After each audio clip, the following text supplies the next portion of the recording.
Bismillahirrahmanirrahim. Assalamu alaikum. Today we will discuss about the formation of Muslim League which was founded in 1906.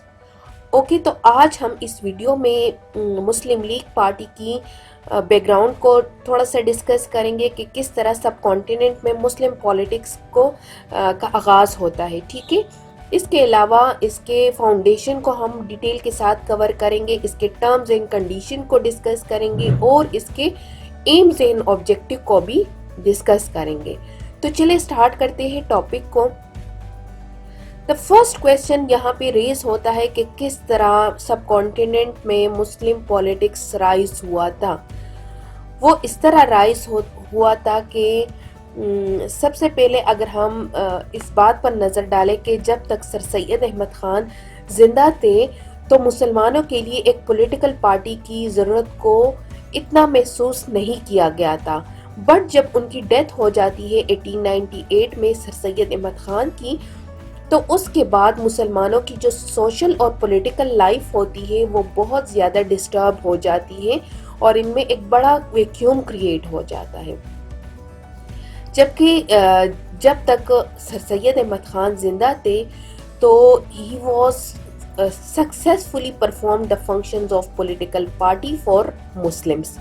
But جب ان کی death ہو جاتی ہے اب تو اس کے بعد ان کے سکسیسرز کی یہ رسپانسبلٹی تھی کہ وہ ایز اے مسلم کمیونٹی کو آگے لیڈ کرے.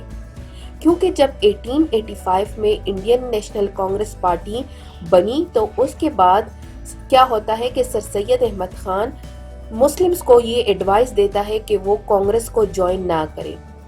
اب اس طرح بھی نہیں تھا کہ کسی بھی مسلم نے کانگریس پارٹی کو جوائن نہیں کیا تھا. کچھ مسلمز تھے جنہوں نے کانگریس کو جوائن کیا تھا، ایون دو قائد اعظم بھی کانگریس پارٹی میں رہ چکے ہیں. ٹھیک ہے، but as a Muslim community sir Syed Ahmed Khan یہ ایڈوائز کرتے تھے کہ وہ پولیٹکس سے دور رہیں.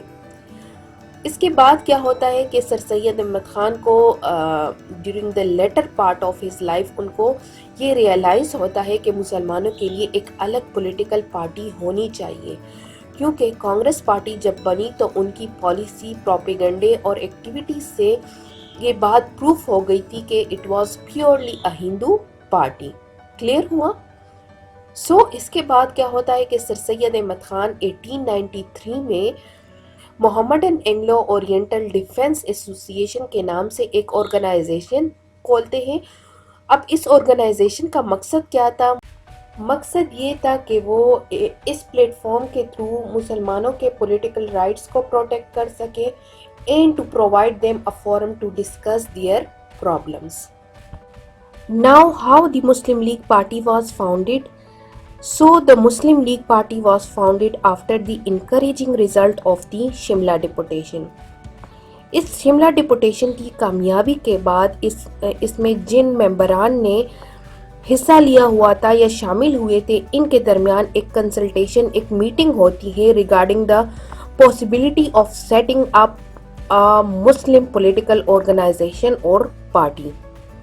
ٹھیک ہے، اس کے بعد کیا ہوتا ہے کہ نومبر 1906 میں اس لائے عمل کے لیے مسلم پولیٹیکل آرگنائزیشن کی اسٹیبلشمنٹ کے لیے نواب سلیم اللہ آف ڈھاکہ ایک سرکولر سینڈ کرتے ہیں for the establishment of political party under the name of Muslim all India Muslim confederacy.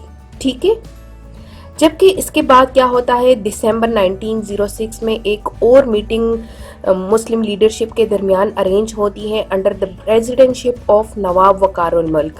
ٹھیک ہے، جس میں تمام حالات اور چیزوں کے بارے میں کچھ انالیسس کی جاتی ہے اور یہ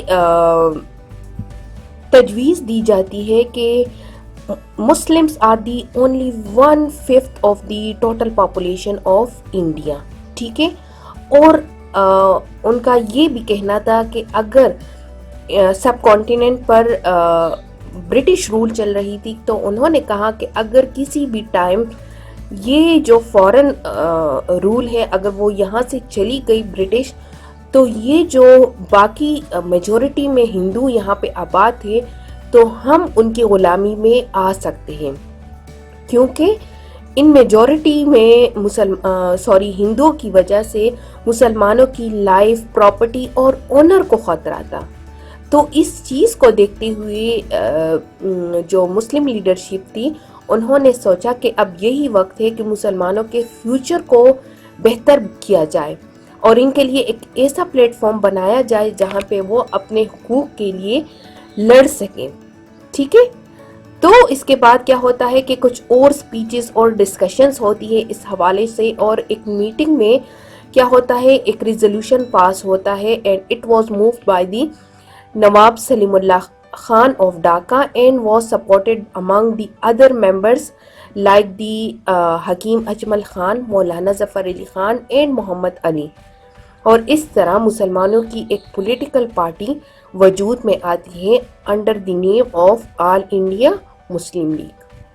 تو یوں مسلمانوں کی پولیٹیکل پارٹی 30 دسمبر 1906 کو اسٹیبلش ہو گئی. اب اس پارٹی کی رولز اینڈ ریگولیشن سیٹ کرنے کی بھی ضرورت تھی، مینس کنسٹیٹیوشن بنانا بھی ضروری تھا. سو اس مقصد کے لیے کیا ہوا کہ ایک پروویژنل کمیٹی اپوائنٹ کی گئی، کس لیے؟ To frame a draft constitution for the Muslim League. So اس طرح جو فرسٹ کنسٹیٹیوشن مسلم لیگ کی بنی تھی اس کو پریزنٹ کیا تھا مولانا محمد علی جوہر نے، اور اس کو گرین بک کا نام دیا جاتا ہے. اس کے علاوہ یہ بھی کہا گیا کہ اس مسلم لیگ کی جو ممبرشپ ہوگی وہ 400 سے ایکسیڈ نہیں ہوگی. ٹھیک ہے، اس کے علاوہ ایک اور ٹرمز اینڈ کنڈیشن رکھا گیا کہ اس پارٹی میں جو کینڈیڈیٹ شامل ہوگا وہ مسٹ مسلم ہوگا اور اس کی ایج 25 ایئر سے کم نہیں ہوگی اور یہ لکھنے پڑھنے کے قابل مسٹ ہو. اوکے، تو نیکسٹ ہے کہ مسلم لیگ کا ایک پریزیڈنٹ تھا، 6 وائس پریزیڈنٹس تھے، ایک سیکرٹری، 2 جوائنٹ سیکرٹریز، اور یہ تمام کے تمام 3 ایئرز کے لیے الیکٹ ہوتے تھے. تو جب مسلم لیگ پارٹی بنی تو sir Aga Khan was elected as the first president of Muslim League party, while Sayyid Hassan Bilgrami was elected as the secretary of Muslim League, and Nawab Mohsin al-Mulk and Nawab Waqar al-Mulk was elected as the joint secretaries of the Muslim League. Okay, next ہے after the establishment of Muslim League party جو first session مسلم league کا held ہوا تھا وہ 29 to 30 دسمبر کو کراچی میں held ہوا تھا 1907 کو، جبکہ سیکنڈ جو سیشن تھا وہ 18 مارچ 1908 کو علی گڑھ میں ہیلڈ ہوا تھا. Now what are the objectives of the Muslim League؟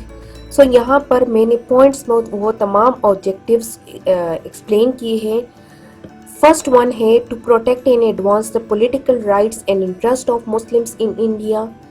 Second ہے to represent Muslim needs and aspirations to the government of India. Third ہے to promote feelings of loyalty to the British government.